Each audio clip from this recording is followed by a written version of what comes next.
Interna, escritório do complexo, manhã. Através de uma janela, céu azul, sol brilhando e uma única palmeira.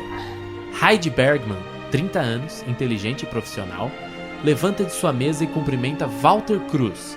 Fim dos 20 anos, forte, mas um pouco tímido, conforme ele entra. Oi, você é o Walter? Sim, oi. Heidi? O escritório é sem graça, com umas poucas tentativas espalhadas de personalidade. Um quebra-cabeça, uma pintura a dedo emoldurada, um grande aquário embutido na parede. Sim, pode entrar. Deixa só eu... Heidi mexe em um gravador digital na sua mesa. Tudo bem se eu gravar? É pra consultar depois. Claro.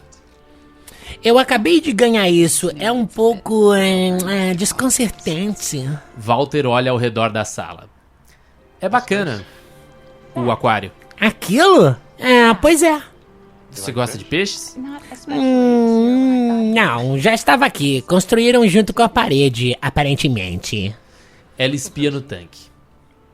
Tá vendo aquela mangueirinha ali apontada pra eles? Soltando bolinhas? Eu não sei dizer se aquilo é irritante ou, tipo, divertido. Não sei se peixes se divertem. Você deve ter razão. Os dois olham para o aquário por um momento. Heidi, ficando mais profissional. Por que nós não nos sentamos? Eles sentam.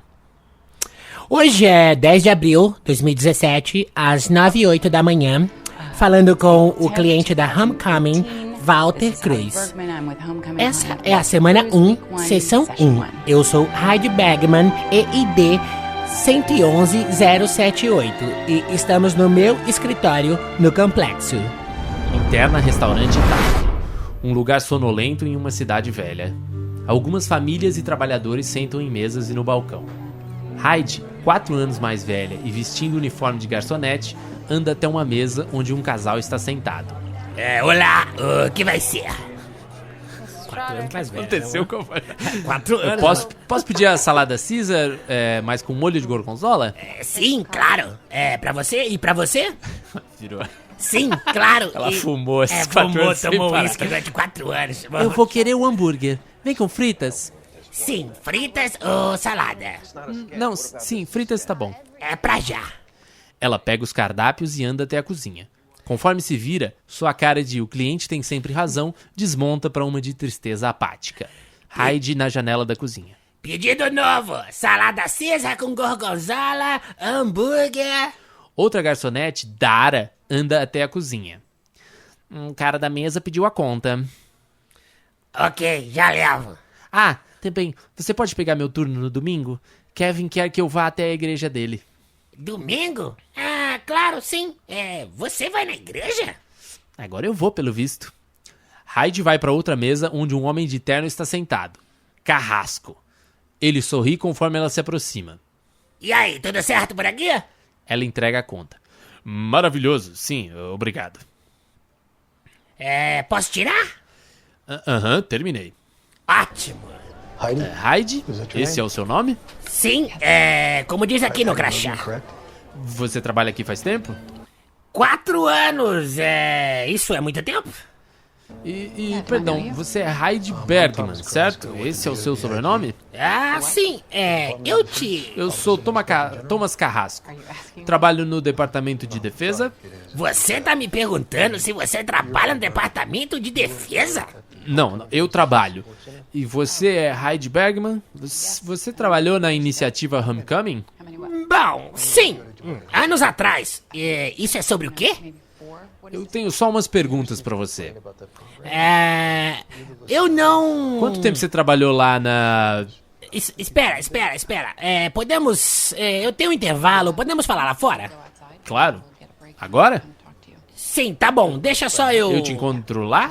Ali fora? Sim, eu já vou pra lá.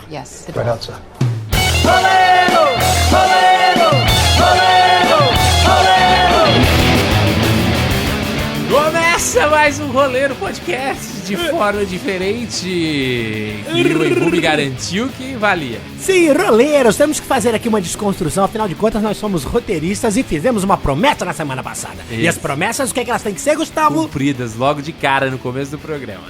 O que a gente acabou de ler pra vocês, nessa interpretação dramática, foram as 2 primeiras cenas do seriado Homecoming, traduzidas aí pro português, por nossa tradução humilde, que tá pra download aí no começo do podcast, fazendo jus ao nome do podcast, Roleiro, Roteiristas Lendo Roteiros. Então, vamos comentar brevemente essa cena aí, que o que eu achei legal dela, essas são as primeiras cenas, são 2 cenas que já... São 2 cenas aparentemente muito simples e de diálogos, né? Muito mundanos, eu diria. Mas que conforme você vai assistindo a série, relendo agora, você vê que muita coisa já tá meio que implantada em tudo, né? Por exemplo, o aquário, que parece uma bobeira, tem uma relação... Eu não quero falar muito pra não dar spoilers pra você, mas o aquário tem uma relação muito com o que tá acontecendo ali, entre ela e os clientes do Homecoming. E também tem essa questão do... que no roteiro, como a gente leu pra vocês na rubrica, você vê que você tem essa pista já que ela tá 4 anos mais velha. Até a voz muda. Mas isso é uma dica pra produção. Na verdade, quando você tá assistindo, isso não fica tão claro também. Não, eu não percebi. A hora que eu assisti, eu não me liguei também. Quantos anos? Sabia que era outra época, mas não me liguei quantos anos eram. Poderia ser antes, poderia ser depois, quantos anos, o que aconteceu. Então, tipo, assim, aí essa é a diferença de você tá lendo um roteiro e de você tá lendo um negócio. Mas, enfim... Essa é uma cena muito legal, é a cena inicial da série, tem muita coisa, essas cenas são as que dão mais trabalho, né, na hora de você fazer uma série, porque tem que ser... E você vê que, assim, passou um avião agora, um helicóptero... Nós pedimos o RAP chegou aqui de helicóptero. RAP Plus, mas... O que...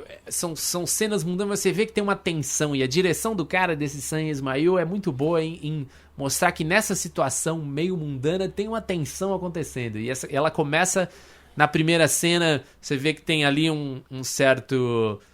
Não é nem um clima, mas rola uma falta de jeito ali nos comentários deles. A tensão entre esses 2 personagens é bem legal. Você sente que tem uma dinâmica entre eles ali, que se repete bastante. E na segunda cena, outra dinâmica totalmente que ela tem com o Carrasco, que é uma coisa que vai ser explorada bastante pra frente da série. Mas você vê que ali no final da cena, a coisa já começa, você pensa, epa, pera, tem alguma coisa aí. Por que ela trabalhava num negócio tão foda, agora ela é uma garçonete, não sei o que. Então, com 2 cenas simples, várias coisas já estão colocadas na sua cabeça. Várias interrogações aparecem no desktop da sua mente. E falando um pouco disso, que é interessante essa série, você falou do Sam Ismail, a estética que ele usa é muito interessante, que é uma estética, ele tem uma pegada meio Atari, meio anos 80, tanto no Homecoming quanto no Mr. Robot.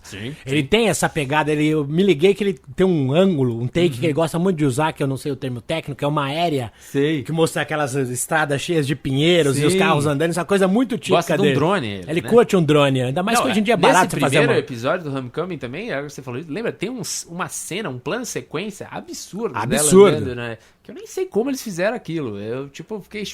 Assistam, procurem aí, Amazon Prime, tem Homecoming, essa série com a Julia Roberts e grande elenco. E aquele narigudinho que era do Girls, que também é um cara legal. O chefe dela é o mesmo cara do Mr. Robot, né? Um cara que aparece na 3ª temporada do Mr. Robot. Eu não vi até a 3ª temporada, mas é o... como é o nome desse ator? Esse ator, ele é muito bom, italiano, cara. Exato. Ele foi o protagonista daquela série do Martin Scorsese que não deu nada certo, que era dos roqueiros dos anos 70.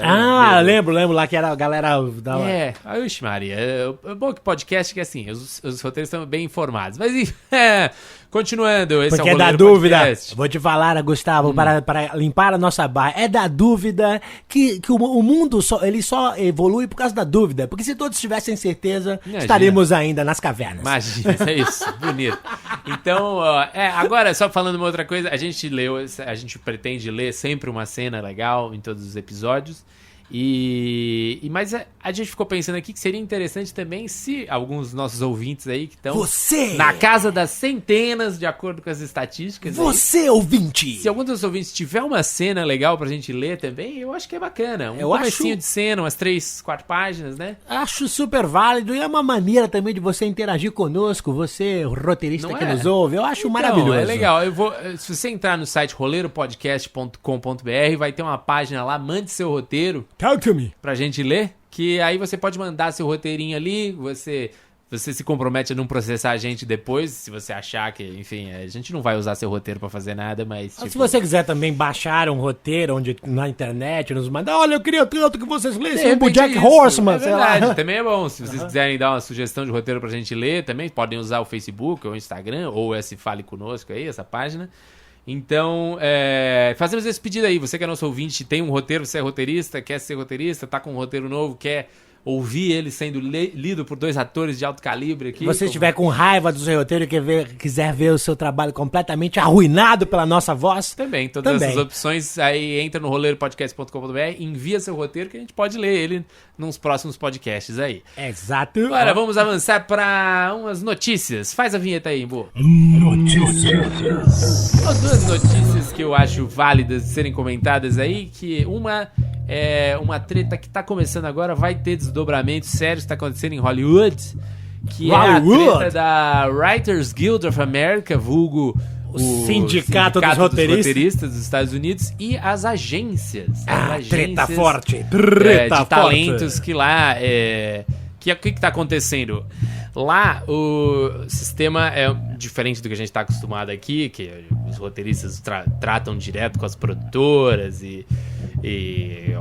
ou trabalham diretamente como empregados das emissoras ou como um freela fazendo um filme.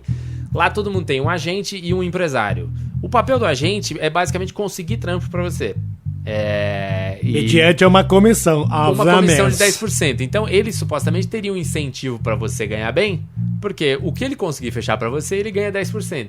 Então, existe um incentivo econômico pra ele trabalhar pro seu salário ser o maior de todos. Só que esse modelo de 10% tem sido... As agências pararam de trabalhar assim. Elas trabalhavam em pacotes, que eles chamam de packaging, né? Que eles... Por exemplo, a agência fala, olha, eu tenho esse roteirista, esse diretor, esse tanto de atores aqui, que eles estão todos envolvidos nesse projeto de série aqui. E aí eu falo, eu vendo pra você, canal ou estúdio, eu vendo isso pra você, faço por esse valor X, e depois, em troca, você me dá uma participação nos lucros depois. Então, eles disseram que esse modelo você não tinha mais um incentivo para conseguir um salário bom para os roteiristas. E de fato,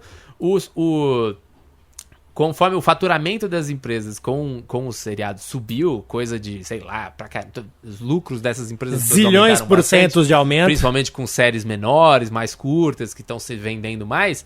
O faturamento, o salário médio de um roteirista nos Estados Unidos caiu coisa de 23%. Oh, maldição! Então alguma coisa estava errada. E aí, o sindicato dos roteiristas lá falou para as agências, ou vocês voltam para a história de 10% e param com essa putaria aí de packaging, ou todos os roteiristas filiados ao sindicato vão demitir seus agentes. E o que aconteceu? As agências falaram, não dá pra fazer, ficaram até a última hora, blefaram e falaram, truco ladrão, quero ver você fazer. E nessa semana aí que começou, logo depois da Páscoa, mais de 7 mil roteiristas mandaram embora seus agentes. 7 mil roteiristas? Você acha que no Brasil tem 7 mil roteiristas? Não, e 7 mil roteiristas são tipo metade dos inscritos no sindicato. Eles têm tipo uns 15 mil inscritos. Imagina um Brasil com 7 mil roteiristas. Difícil, viu? Tem muita gente trabalhando nessa área porque tem muita TV, mas assim, a gente não tem... Bom, só pra vocês terem uma ideia, esse sindicato de roteiristas foi quem fez aquela paralisação. Em que ano foi mesmo? Acho que 2007? Faz um tempinho aí que a gente fez aquela paralisação dos roteiristas que parou todas as séries, não sei o quê.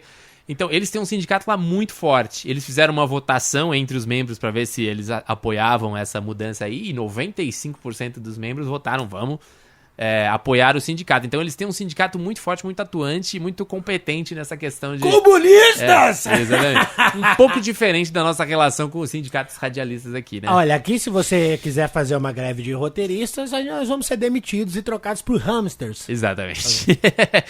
Mas enfim, esse negócio é muito interessante de... Já falei bastante, mas tipo, a questão dos sindicatos roteiristas lá, de como isso funciona aqui, se a gente conseguiria, o que impede da gente ter um negócio parecido aqui no Brasil. A gente tem a ABRA, que é mais ou menos uma associação, ainda é muito, muito abaixo do que seria um sindicato, né? Mas eu acho que é legal a gente pensar, esse é um tema legal pra gente falar, talvez no futuro, né? Exatamente, eu pensando aqui, respondendo rapidamente, assim, sem pesquisar muito, apenas de coração sobre esse tema, acho que estamos anos atrás, primeiro porque faz muito pouco tempo que o roteirista começou a começou a ser valorizado, porque eu lembro que há 10 anos atrás, qualquer um chegava, rapaz, roteiro é só escrever, qualquer um escreve. Dizer que é valorizado hoje em dia ainda é forte, mas começou. Exato, começou a ser valorizado, e tem pouca gente, formação também é bem deficitária, então não temos força ainda. Talvez venhamos a ter força, não recebemos direito, por exemplo, você escreve um roteiro hoje, o roteiro vai passar no Viva, vai passar no Bozo, você não vai receber pelas 500 mil exibições. Não vamos. Não, então vamos fazer assim, vamos combinar. No próximo tema a gente vai falar de qual é a diferença de ser roteirista nos Estados Unidos e de ser roteirista aqui. Ótimo. Pra gente ter uma ideia de como é que é ridícula essa diferença, como a gente nunca ganha por reprise, a gente nunca, às vezes não tem nem crédito. O que lá seria um escândalo, alguma coisa passar sem passar créditos, e aqui era quase a regra em várias emissoras. Mas vou advertir a todos vocês. Fique com o telefone do lado para ligar para o CVV, porque será muito dramático as conclusões que chegarão. E sabe o que vai ser legal também? A gente pode ter um depoimento da Paula Sabaga, nossa correspondente lá, nossa infiltrada em Hollywood, que ela também demitiu a gente dela. Hollywood Report. Ela é do sindicato lá dos roteiristas e ela teve que demitir. E, enfim, aí ela vai poder dizer como é que tá o clima lá, porque agora as agências blefaram, mas e aí? Elas estão agora sem nenhum roteirista, elas não podem vender nenhum projeto porque elas não têm roteirista, e os roteiristas estão meio se virando, um indicando o outro, enfim. A coisa vai estar muito legal, então essa é uma notícia pro tema seguinte. Outra notícia que eu não posso deixar de comentar, que aconteceu, na verdade, semana passada, a gente soube agora. Outra notícia muito interessante pro audiovisual brasileiro, que foi divulgado que o Kenny Ortega... Kenny Ortega é responsável por... Who is Kenny Ortega? Ele é um coreógrafo e diretor. Ele foi responsável, por exemplo, pelo Dirty Dancing. Dirty Dancing? E também pelo High School Musical. Esse foi o grande trabalho dele agora. Então ele cuida dessas coisas meio musical, meio dança, meio jovem. Ele sempre tá meio nessa praia, e ele assinou um contrato com o Netflix, que o Netflix... Agora tá uma briga de cachorro grande lá agora, né? Tem o Netflix de um lado, tem a Apple assinou com a Oprah, com o Spielberg, o Netflix agora assinou com a Kenny Ortega, com um monte de outras pessoas. Agora vai entrar a Disney também. Lot of money. Bom, a Disney vai entrar, com tudo que tem a Fox, com um monte de seriado de Guerra nas Estrelas também. Então tá uma briga de cachorro grande lá, e o Netflix... meio que tirou o Kenny Ortega, que era da Disney, obviamente, fazia o High School Musical, né? Mas o Kenny Ortega, em parte do acordo dele, ele vai desenvolver uma série lá, uma versão de uma série brasileira. Crazy, né? Good news! A série brasileira Julie e os Fantasmas, que passou da na nossa querida Paula criada por Paula Nutzen, nossa amiga, nossa colega, também é uma das criadoras e tal, e aí, como nós temos essa proximidade, nós vamos chamar ela aqui, talvez em breve no podcast, para falar sobre essa história de como é criar sua própria série. Então você quer criar uma sua série? Então ela pode falar muito sobre isso, ela manja muito, ela inclusive ministra uns cursos. Ministra cursos sobre isso, então... Agora, aqui eu tô só plantando essa semente dessa notícia para vocês ficarem sabendo e ficarem orgulhosos que, pela primeira vez, uma série brasileira vai ter uma versção nos Estados Unidos. Esse foi o Roleiro Rural, plantando ideias para o próximo capítulo. Isso, pra quem não sabe, a premissa do Julie e os Fantasmas é que a minha protagonista, Julie, ela encontra um disco que, quando tocado, libera o espírito de uns fantasmas de uma banda lá. E aí ela forma uma banda de fantasmas e tal, só que eles ainda têm um pacto com o demônio, que é meio um dono de gravadora. Enfim, e nisso tudo num contexto de série adolescente, de colégio e tal. É uma premissa muito boa que se sustentou, foi pra frente, foi na Bandeirantes, fez um sucesso e tal. E agora vai pra Hollywood. Hollywood. Então a gente vai falar mais sobre isso agora. Essas foram as notícias da semana, e a gente vai pra próxima sessão, que é... Lançamentos e cancelamentos.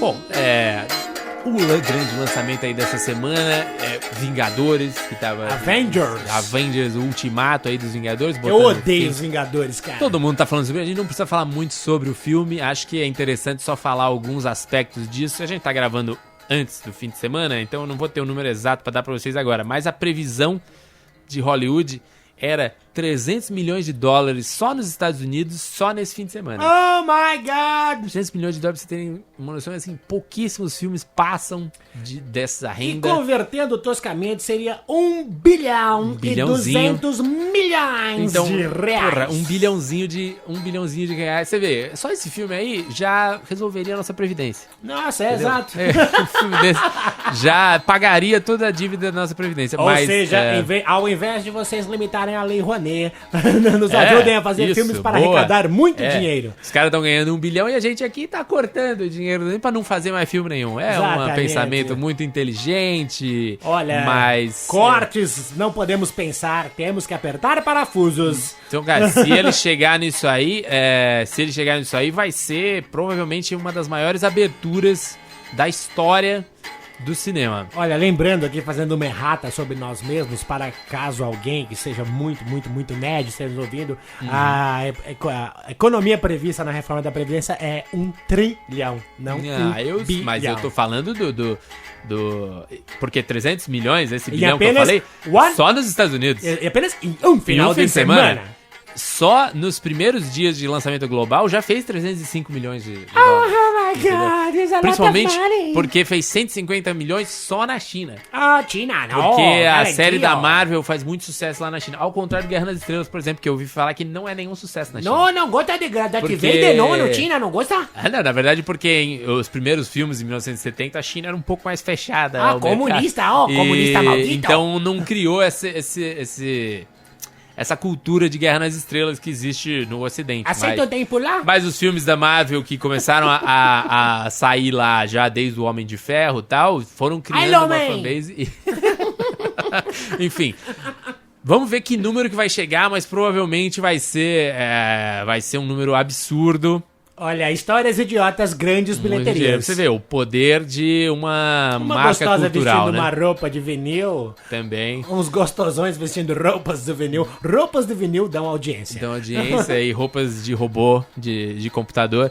Mas esse é o grande lançamento e tal. O que tem de lançamento de TV? Eu acho que vale comentar que esse filme entrou absurdamente em mais de 80% da sala de cinema do Brasil, o que é meio humilhante. A gente pode achar isso... Tem gente que acha isso legal, mas o governo atual retirou uma lei que põe um limite nesses lançamentos absurdos e tal.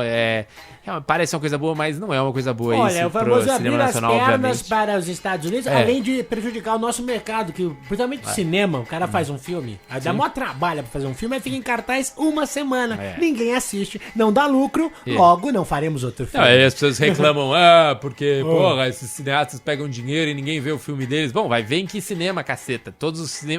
Toda hora tem um filme americano que eles preferem lançar. E outra Você acha coisa- que o Cinemark vai preferir botar o Vingadores ou um filme nacional? Exatamente. Tem um grande gargalo do cinema nacional é a distribuição, que realmente, pelos meus amigos do cinema, é sofrido. É bem sofrido você botar um filme... Tema pronto, talvez um outro O podcast pra gente gargalo do falar. cinema Mas, nacional. enfim, Coming soon. de lançamentos e que eu posso dizer mais aqui de lançamento pra vocês. O que é de novo? O que é de novo, Gustavo? O que nos seriados americanos, o que a gente tem de últimas coisas não é nada que chama muita atenção, não. Mas assim que a página carregar, eu vou lembrar de cabeça o que é pra eu dizer.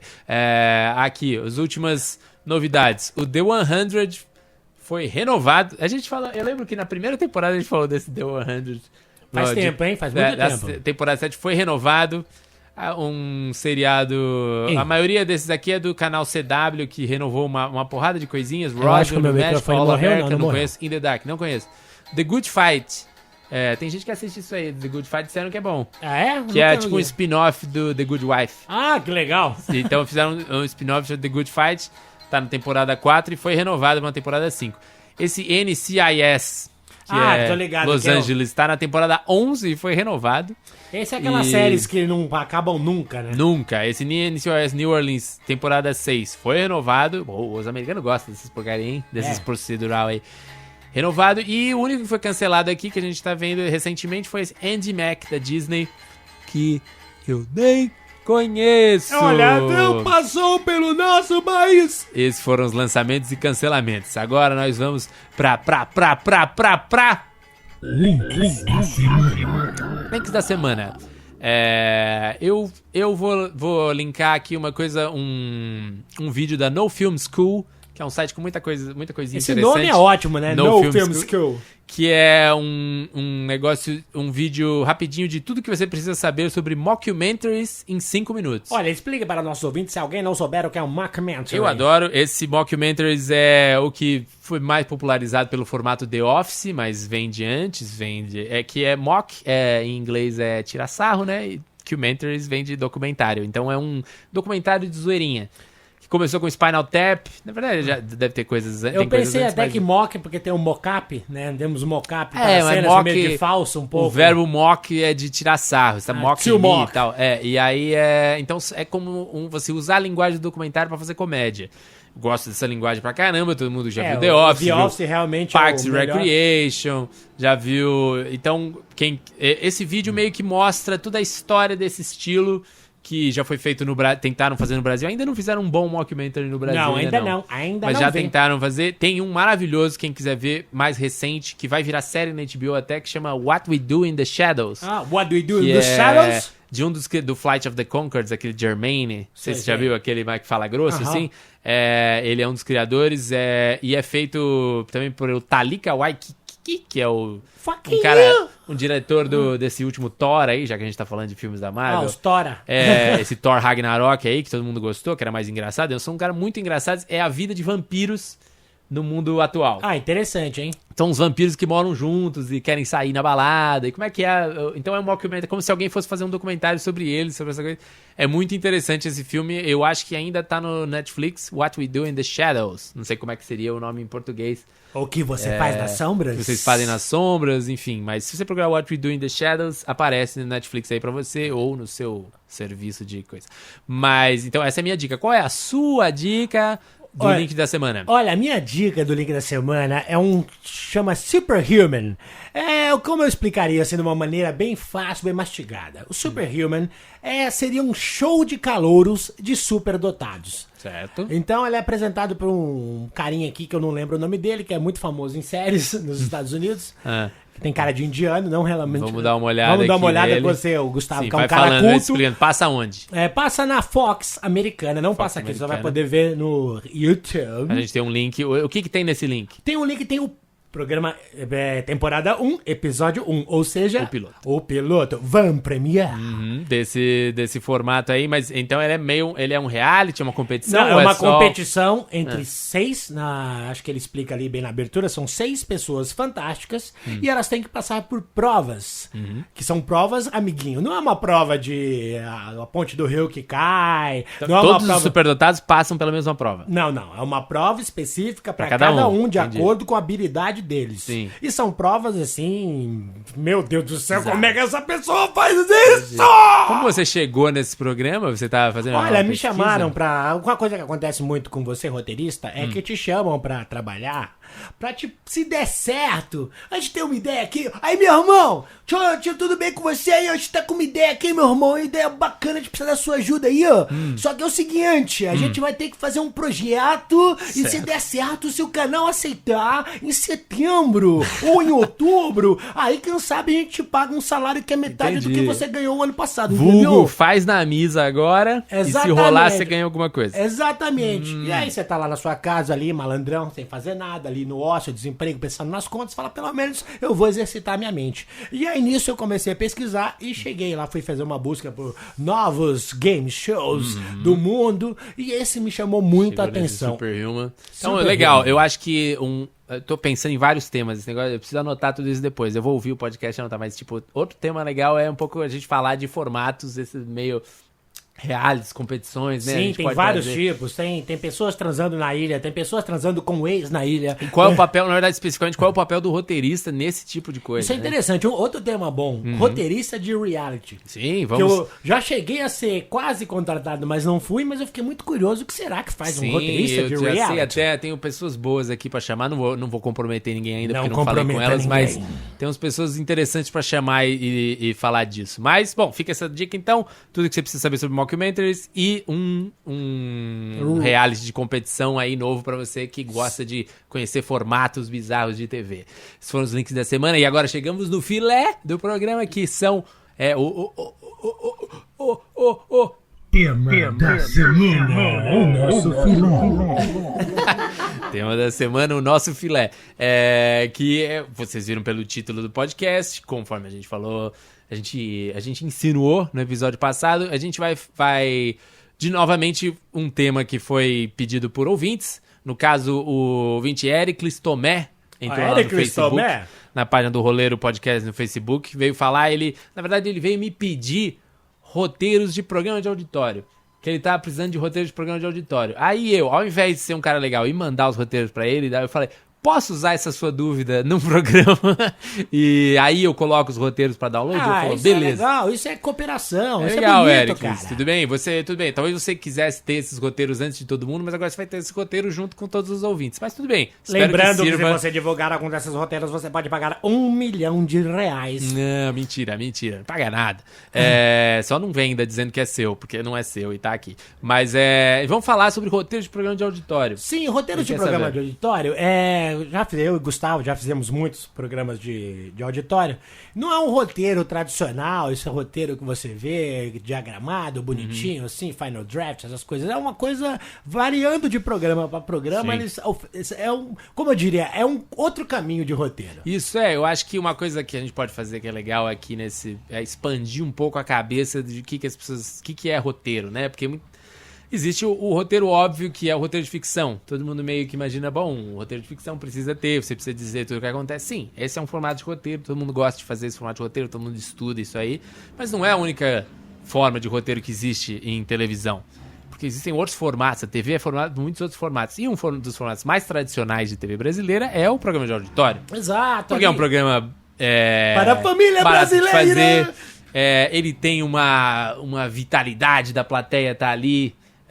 E acho que ele começou porque também você fazia programas ao vivo, era o jeito mais fácil de fazer. Você bota umas pessoas lá, você tem a claque, e vem do teatro de revista, ele traz um monte de coisa. Então, ainda é um formato muito forte na TV brasileira, já foi bem mais, claro, mas você vê, ainda tem grande programa que tem o maior faturamento publicitário no Brasil, é o Faustão, um programa de auditório. Exatamente. Então, digamos, o programa mais forte da TV brasileira é um programa de auditório. Que está no ar há mais tempo do que você, ouvinte, está no mundo. Muitos de vocês. Então, a gente tem o Luciano Huck, é um grande programa de auditório, a Record tinha toda uma linha de programas de auditório, agora eles estão mudando um pouco para formato. Que eles chamam de linha de show. Linha de show. Mas o SBT tem programa de auditório, o Ratinho é um programa de auditório que dá uma puta audiência. Mas... E aí fica uma dúvida aí do ouvinte, mas tipo, programa de auditório tem roteiro? Pra que serve o roteiro num programa de auditório? Pra que serve o roteiro no programa de auditório? Bom, vamos começar a falar por nossas experiências. Vou dar um exemplo rápido aqui, a gente discute depois. O Pânico na TV, que eu trabalhei durante anos lá na Rede TV. O roteiro do Pânico, o roteiro do programa em si, é tipo nulo, tinha 3 páginas. E a gente vai ter um exemplar para download. Exatamente, um exemplar para download. O roteiro do Pânico, você vê como é que era. É interessante de ver. Porque o forte do roteiro do Pânico era escrever aqueles textos para Sandália da Humildade, fazer aquelas coisas, aqueles preâmbulos, aquelas teorias da conspiração, mas o roteiro do programa em si, como vocês vão ver no download, tem lá uma cabeça. Emílio e Sabrina chama Sandálias da Humildade. Não é isso que tá lá, mas. Aí tá lá. Foram na festa. Procuraram fulano. São só tópicos, porque o Emílio, como ele controla tudo, ele já tinha tudo na cabeça, então não precisava de texto, não tinha TP. Não seguia TP. Não seguia TP, não tinha TP. Mas o TP tinha indicações do que ele tinha que chamar? Ou era no ponto? Não, era na Dália. Dália, pra quem não sabe, é uma cartolina onde você escreve algumas coisas e bota um estagiário pra segurar essa cartolina numa altura que o apresentador possa ler sem abaixar a cabeça. Como é feito no Saturday Night Live até hoje. Exatamente. Dália é uma coisa clássica da televisão. Se você for trabalhar em televisão, com certeza uma das suas primeiras funções vai ser Dália. E você tem que escrever rapidinho ali, ó. Principalmente se você vai trabalhar com um apresentador que trabalha desde antes de TP e computador serem uma coisa normal, eles não gostam de TP, tem uma coisa... Exatamente, muitos apresentadores não gostam de TP. Ficam que nem o presidente lendo TP.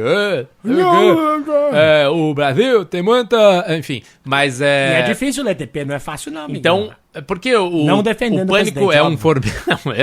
Pelo amor de Deus, Você tem sua razão. Mas o Pânico é um formato quase... É um programa de auditório, mas é quase um programa mais chamar VT, né? O grosso do roteiro tá nos VTs. Exatamente. E tem aquela ligação, às vezes tinha... Mas, por exemplo, vocês pensavam nas brincadeiras que teriam ali no palco. Pensávamos, mas não ensaiávamos. Não ensaiávamos? Não ensaiávamos. Mas sabe o que no roteiro... Porque às vezes tinha que surpreender pessoas também, né? Sim, quando você vai surpreender as pessoas, você não coloca no roteiro. Mas você tinha... Entendi. Mas sempre tinha uma palhaçada que acontecia, né? Vocês pensavam, alguém ia estar vestido de alguma coisa... Sim, um dia, por exemplo, a gente construiu um muro atrás do Emílio. Cada vez que o programa ia e voltava, o muro tava maior. E a gente simplesmente não falou nada. Simplesmente botou uns pedreiros construindo um muro entre o Emílio e a plateia. Ela build the wall. Exatamente. Vocês estavam prevendo o Trump naquilo. Mas, bom, esse é um modelo de roteiro. A gente vai ter um também... Eu coloquei um que nós dois trabalhamos juntos. Sim, El Hormigueiro. O Formigueiro, que era um programa de auditório um pouco mais clássico. Era um formato espanhol. A gente estava adaptando um formato que já existia na Espanha, aqui pro Brasil. E, bom, esse é um roteiro... Exatamente. É o contrário do Pânico. É um roteiro imenso. Tem milhões de indicações, porque tava tudo muito... O formato era novo, tava tudo um pouco meio inseguro e aí era uma decisão um pouco da direção, do jeito que queria fazer. Queria que tudo tivesse muito mapeado, né? Era um programa muito difícil de fazer, porque era um late night com experiências científicas que o convidado interagia com essas experiências que eram apresentadas não pelo apresentador, mas por colaboradores. Você vê, um formato de programa bem diferente. A gente não tinha VT ali, tudo tinha que acontecer no palco. Tínhamos um laboratório para fazer essas experiências. Então, era um programa que o roteiro era quase teatral, assim. Você precisava no roteiro tá todas as indicações do que ia acontecer, quem ia falar o quê. Cada personagem entrava, tinha uma personalidade, precisava de um textinho antes que... cada um vinha com uma função. Tinha um cientista, tinha um mágico que tinha que fazer uma mágica, você precisava criar isso. Tinha um outro um cara que fazia experiências de sobrevivência. Que era meio um malandro que cessava de tudo, era um MacGyver. Exato, e então, você vê, era um programa, tudo depende do quanto você tem que acontecer os Muppets, ali. Que tinha os Muppets, tinha que era também bonecos que também precisavam. Então, esse é um programa que tinha muitos personagens. A gente tá colocando um contraste interessante com o Pânico, que é um programa de auditório de VTs. Esse era um programa de auditório tipo mais clássico, no sentido de tudo tinha que acontecer ali. Se fosse fazer alguma ação com o convidado, fora a pauta, né? Que acho que nem... A pauta tá nesse roteiro, eu nem me lembro. Mas enfim, vocês vão ver. É a pauta do convidado, que acho que era feita até à parte, porque é um outro trabalho. Era uma pesquisa, basicamente. Tem uma pesquisa à parte, tem perguntas ali, mas tinha muitos quadros de mesa. Então é legal vocês verem isso também. Outro roteiro que tem é o do... Tudo pela audiência. Onde o Embu trabalhou. Sim, com Rosana Herman, nossa querida mestre, maravilhosa roteirista.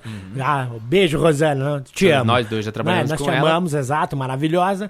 E o Formigueiro, desculpa, o TPA, interessante do TPA, o TPA era meio que uma sátira do Pânico, mas só que o TPA era totalmente no auditório. Então, fazer o roteiro do TPA, amiguinhos, foi o trabalho mais treta que eu já fiz na vida, porque era, tipo, muito difícil. Eu tinha que escrever pra Tatá e pro Porchat.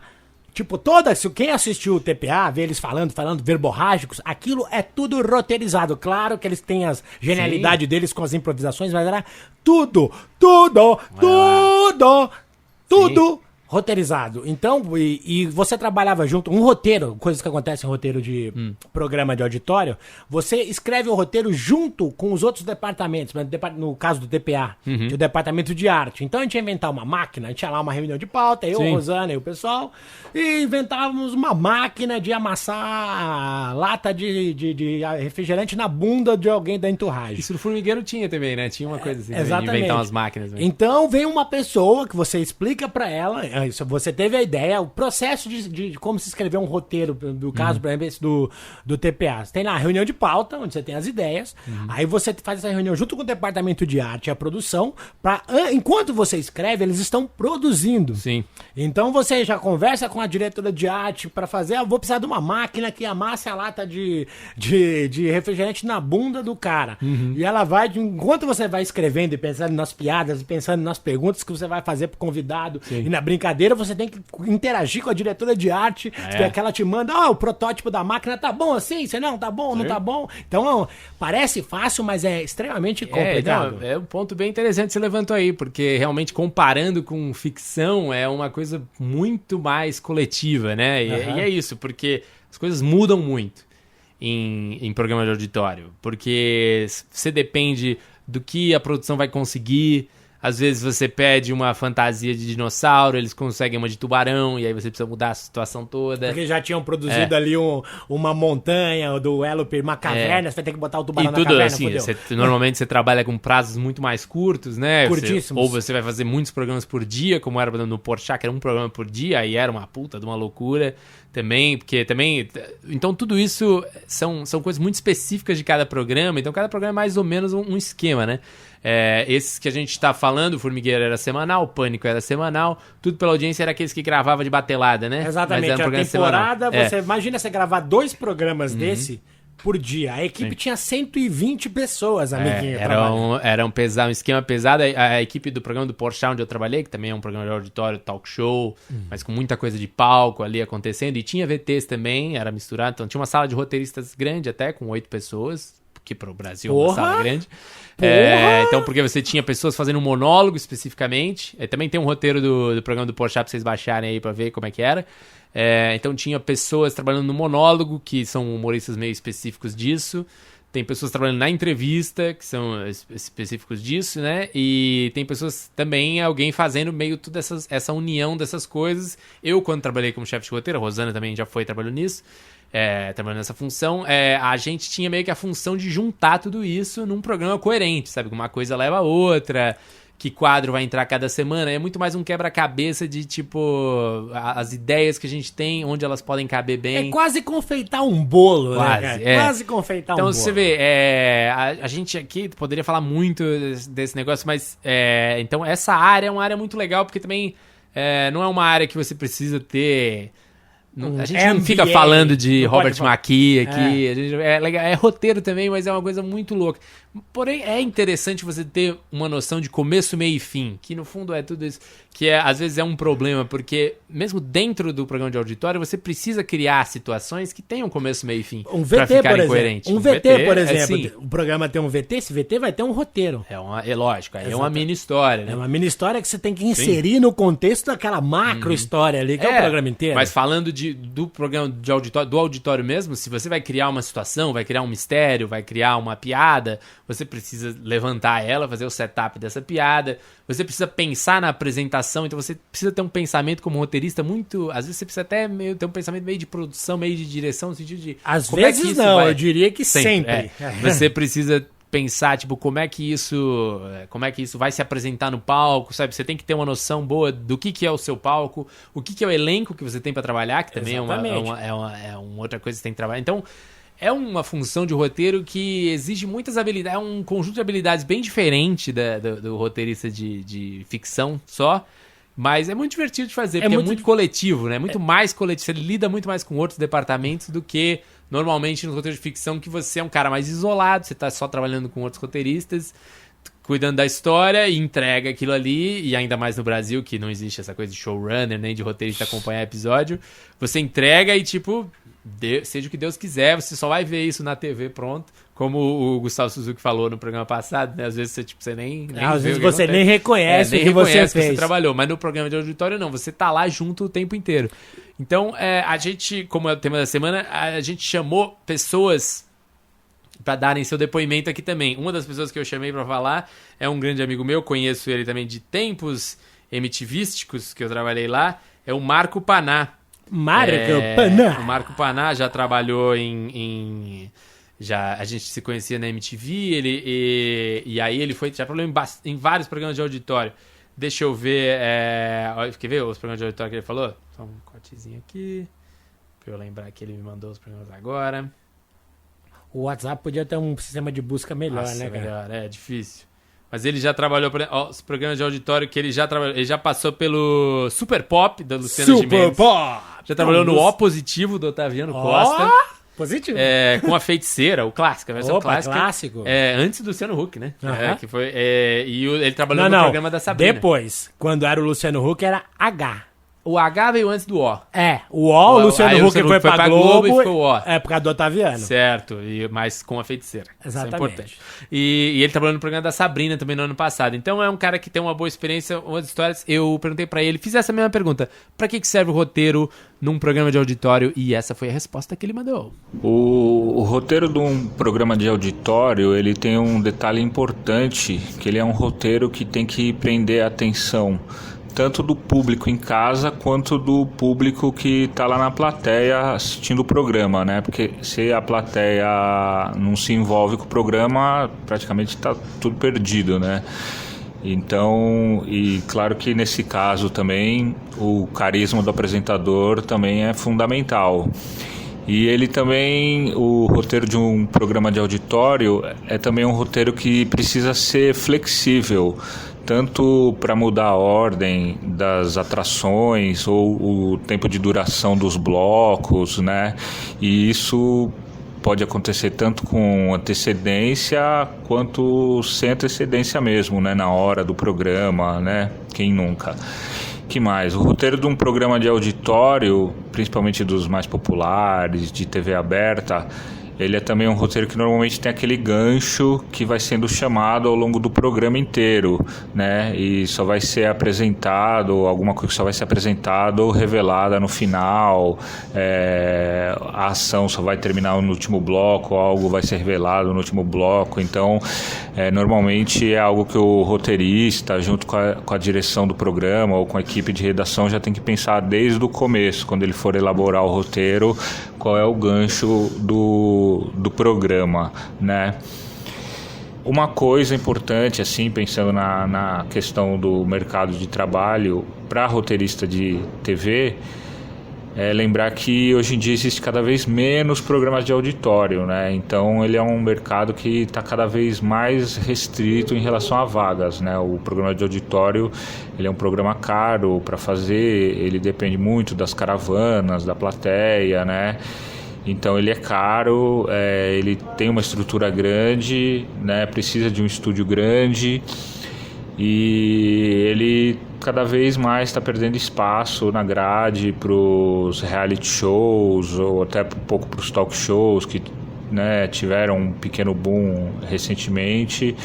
Mas em compensação, se você entrar em um deles, você corre um sério risco de trabalhar com algum mestre da TV, trabalhar com o Silvio Santos, trabalhar com o Raul Gil, né, com o próprio Serginho Groisman, enfim, tem o Ratinho também, o Faustão, o Rodrigo Faro, Eliana, né? Então, você vê, a gente está falando basicamente de emissoras de TV aberta, né?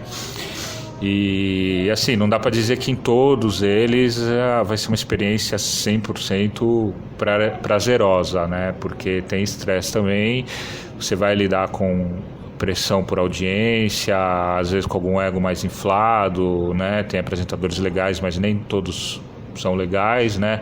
Na maioria das vezes faz parte da sua rotina passar o roteiro com ele, né? E nem sempre o conteúdo é o mais legal, né? Muitos programas de auditório ficam em cima da questão do sensacionalismo, né? Do caso de parentes que vão se reencontrar, tal, né? Os programas de auditório usam muito gincanas também, né? Então muitas vezes ele exige até do roteirista uma criatividade grande, ele acaba também se envolvendo ali com a criação do programa, né? Mas assim, então nem sempre é legal 100% do tempo, ou o conteúdo é tão legal, mas você com certeza vai sair um roteirista muito melhor do que quando você chegou. Tá aí, Marco Paná, mandando essa letra. É interessante esse negócio que ele falou, porque de ser um roteiro também que você precisa agitar a plateia ali na hora, né? Tem um lado meio ancestral de teatro aí, então precisa ser uma coisa que funciona na hora. E é engraçado que tem uma coisa que é muito difícil em ficção, que é você já sacar na hora se o negócio vai ser bom ou não, né? Na hora da gravação você já sente, puta, esse programa foi bom. No ficção você escreve um roteiro e o fato dele ser bom depende de muitos outros fatores. E o ciclo é muito maior na ficção do que num programa desse de auditório. Mas você lembra no Formigueiro que a gente tinha que fazer um stand-up pra plateia? Não sei se você lembra. Sim. Você fazia. Exatamente, tinha que fazer um stand-up ali pra então, esquentar a plateia. Esquentar a plateia, porque a plateia tem que estar viva. Esse negócio de plateia é legal também, porque tem um departamento de plateias na TV. Dá um trabalho isso. Dá um trabalho. Tinha lá na Band, tinha a Rosana da plateia. Que aí ela trazia lá... Figuras folclóricas. Quando eu fiz o programa do Supla, chamado Brothers, na Rede TV, eu criei o programa e eu dirigia.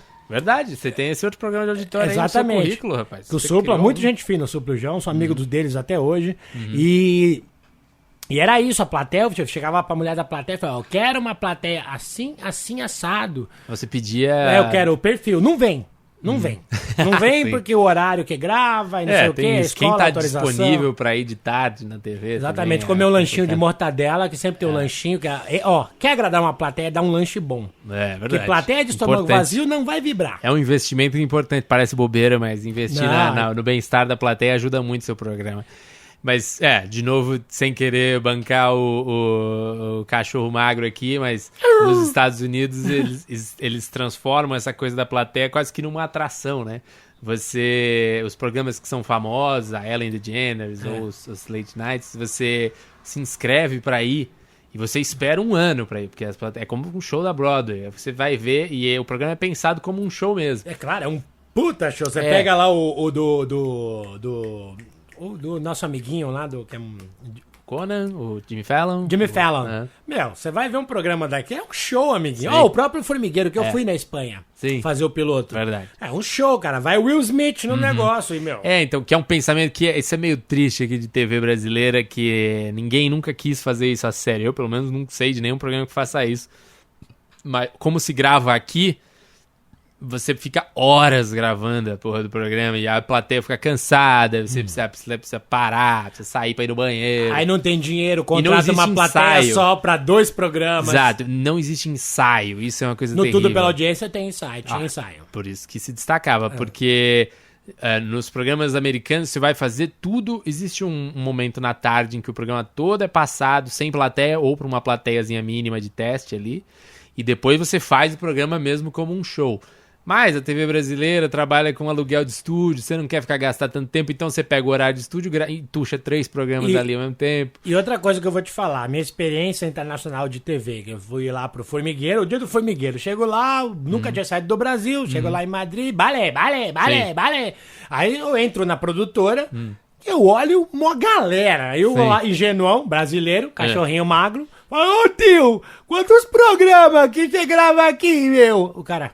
Um só, cara. Então, o número de pessoas que trabalham numa equipe de um programa nos Estados Unidos ou na Europa é do tamanho da equipe inteira da Band pra fazer 10 programas, entendeu? Então, como você tem várias pessoas, cada um faz apenas um trabalho, você consegue ensaiar, você consegue fazer as coisas. Eles ficam meio chocados com o jeito que a gente trabalha fazendo as coisas aqui, né? Porque, então... Mas são essas economias aí que é difícil. Algum executivo de TV precisa falar, não, nesse programa a gente vai investir, nesse programa a gente vai fazer um ensaio, a gente vai fazer direito. Mas é foda, porque tem uma cultura já de se fazer meio errado. Os apresentadores mesmo têm preguiça de ensaiar. Tem preguiça de ensaiar. Tem preguiça de estudar o texto. Ou não tem horário mesmo. Ele fala, eu tenho esse horário na minha agenda aqui, eu posso fazer essa tarde do dia. Então não dá tempo de ensaiar e gravar um programa só. Não tem esse... Né, a gente fala dessas coisas, mas, enfim, são problemas um pouco estruturais que pro roteiro talvez fosse mais legal trabalhar, porque você tem uma ideia e ela vai na frente da plateia, ela tem que dar certo meio no susto, e às vezes uma ideia se perde porque, não desceu a coisa na hora, ou surgiu um problema que você não tava... Enfim. E detalhe, se nesse ensaio, se a ideia não dá certo, você tem tempo de reescrevê-la, entendeu? Você refaz. E não toma aquele, no ar ao vivo não deu certo, silêncio, grilinhos, cri. E pra completar, encerrar esse tema, a gente vai trazer um depoimento agora da Rosana Hellman. Ah, Rosana, minha amiga, um beijo! Exatamente, que, ela tem um currículo de programa de auditório, só pra vocês verem, a Xuxa, já trabalhou na Xuxa Clássica, com auditório, Viva a Noite do Gugu. Sim, Viva a Noite! Moacir Franco Show. Uou! Programa do Osmar Santos, programa do Faustão, Essa é a Sua Vida, do J. Silvestre, essas mulheres maravilhosas do J. Silvestre também, e o Tudo Pela Audiência com o Fábio Embu também, que ela falou, e também o programa do Porchat. Sem contar que ela fazia lá o Saia de Baixo, ela fazia a Magda do Saia de Baixo também, sim, que não é de auditório, mas é um pouco de auditório. É um pouco programa de auditório, mistura, mas ali né? é quase teatro, filmado. Exatamente, né? é um teleteatro. Aqui a gente tá mais nessa coisa que tem um apresentador e tem eventos. Boa noite! A gente perguntou pra ela qual é a função do roteiro num programa de auditório, e isso foi o que Rosana Herman respondeu. Oi, Gustavo. Oi, Fábio Embuzinho.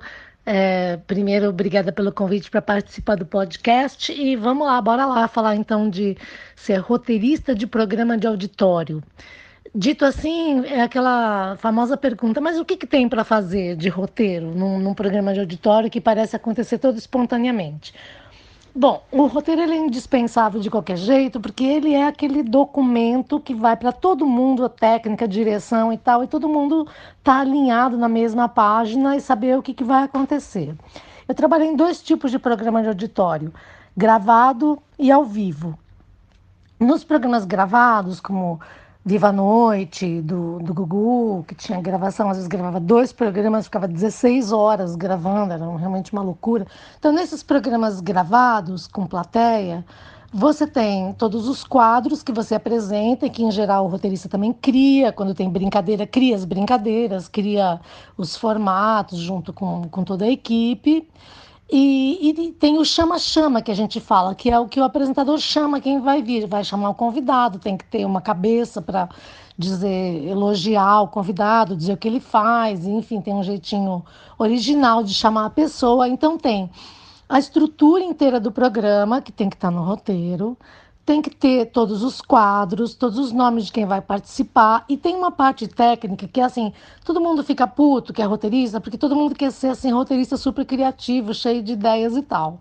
Mas tem uma parte que ela é puramente burocrática técnica, que é você escrever o nome de todo mundo corretamente, você coloca no roteiro todos os GCs que vão aparecer, tem toda a movimentação do que vai acontecer, o que entra, o que sai, então a pessoa tá lá e aí você vai botar coisa para contra-regra, que nesse momento entra o guarda-chuva e a assistente de palco entrega para a pessoa, porque ele tem uma marcação também, o roteiro de programa de auditório, de entretenimento, dessa movimentação quase que teatral, de o que vai por onde, que você decide, bom, então vai entrar pela direita, vai vir da coxinha, vai fazer assim.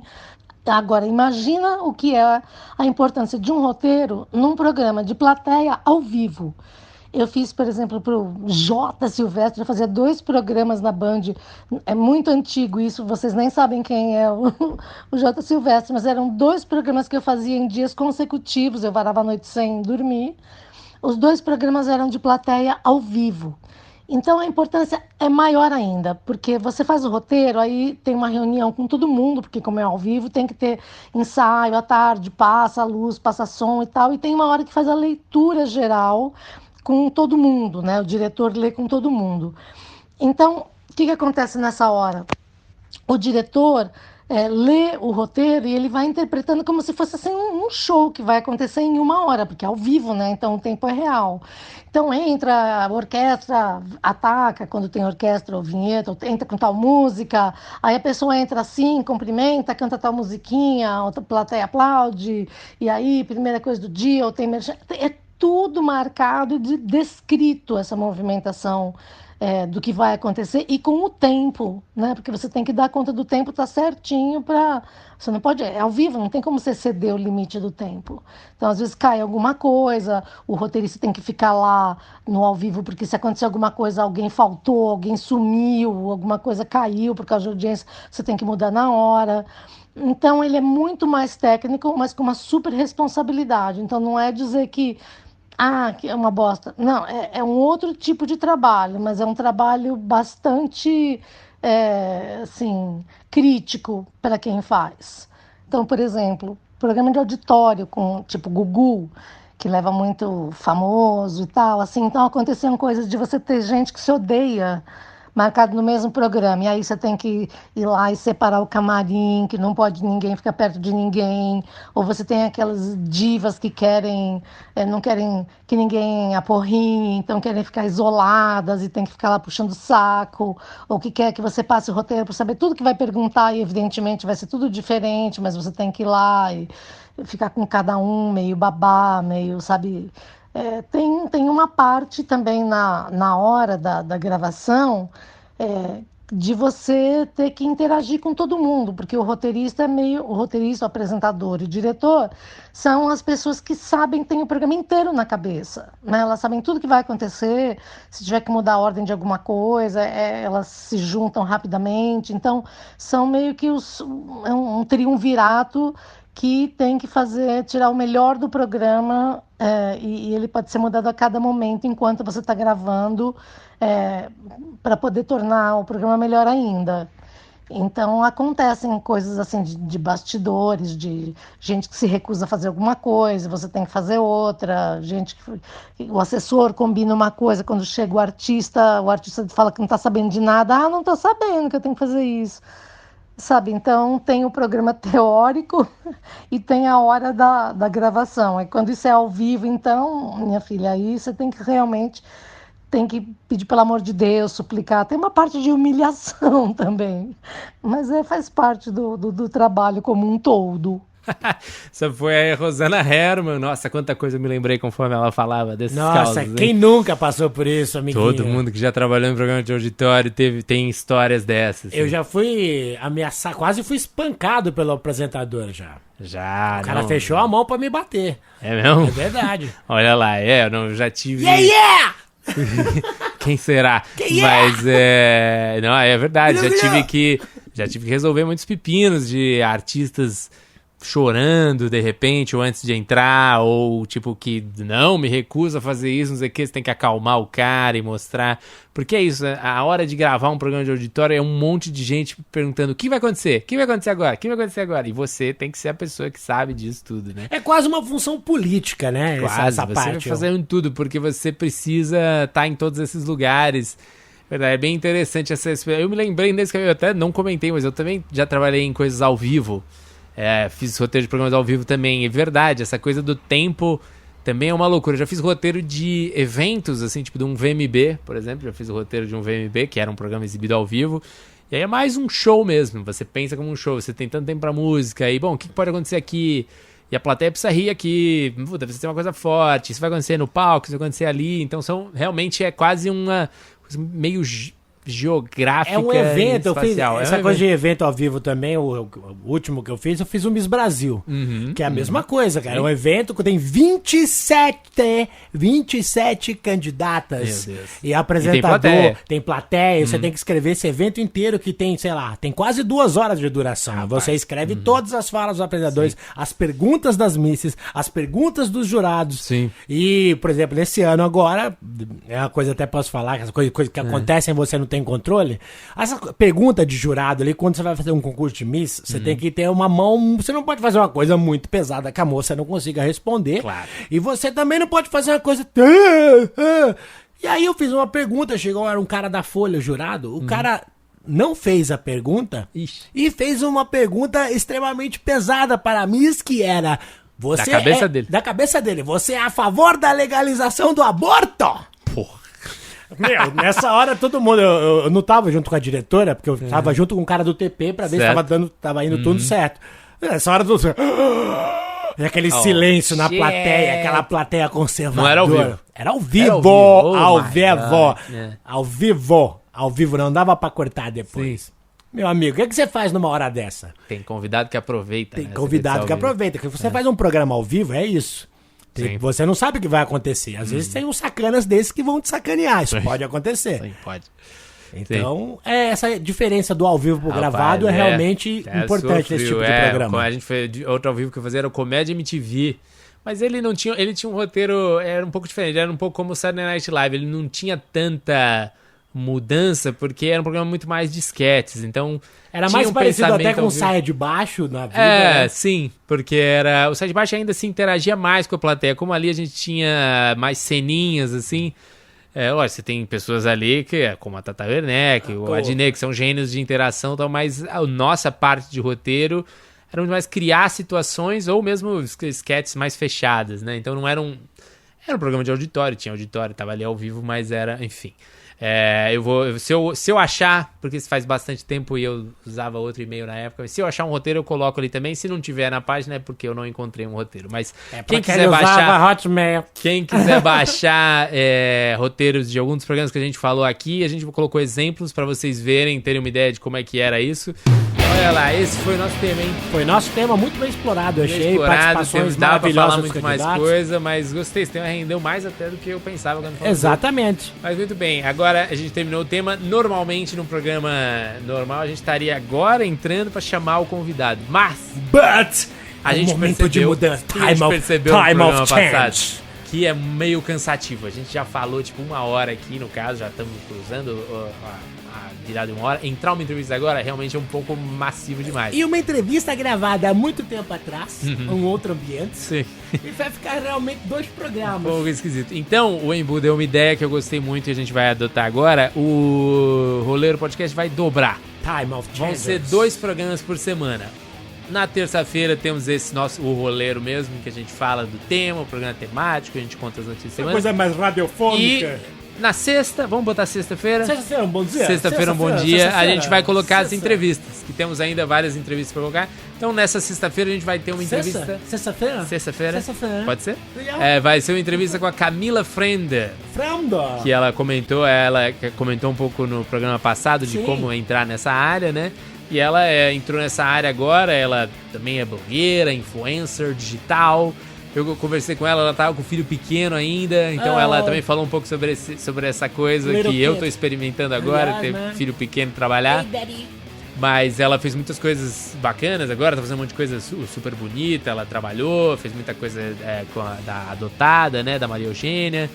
Então ela meio que se especializou um pouco, né, ela se dá muito bem com essa linguagem, ela se dá muito bem com as apresentadoras, então ela consegue fazer programas bem em cima da personalidade dos apresentadores. É bem legal o papo com ela.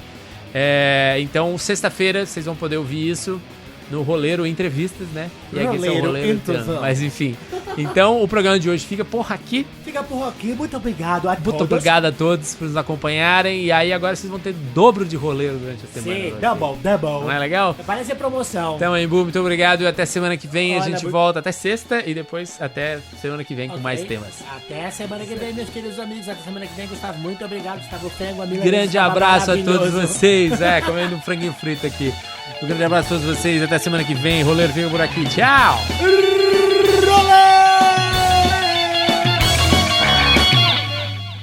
Rose.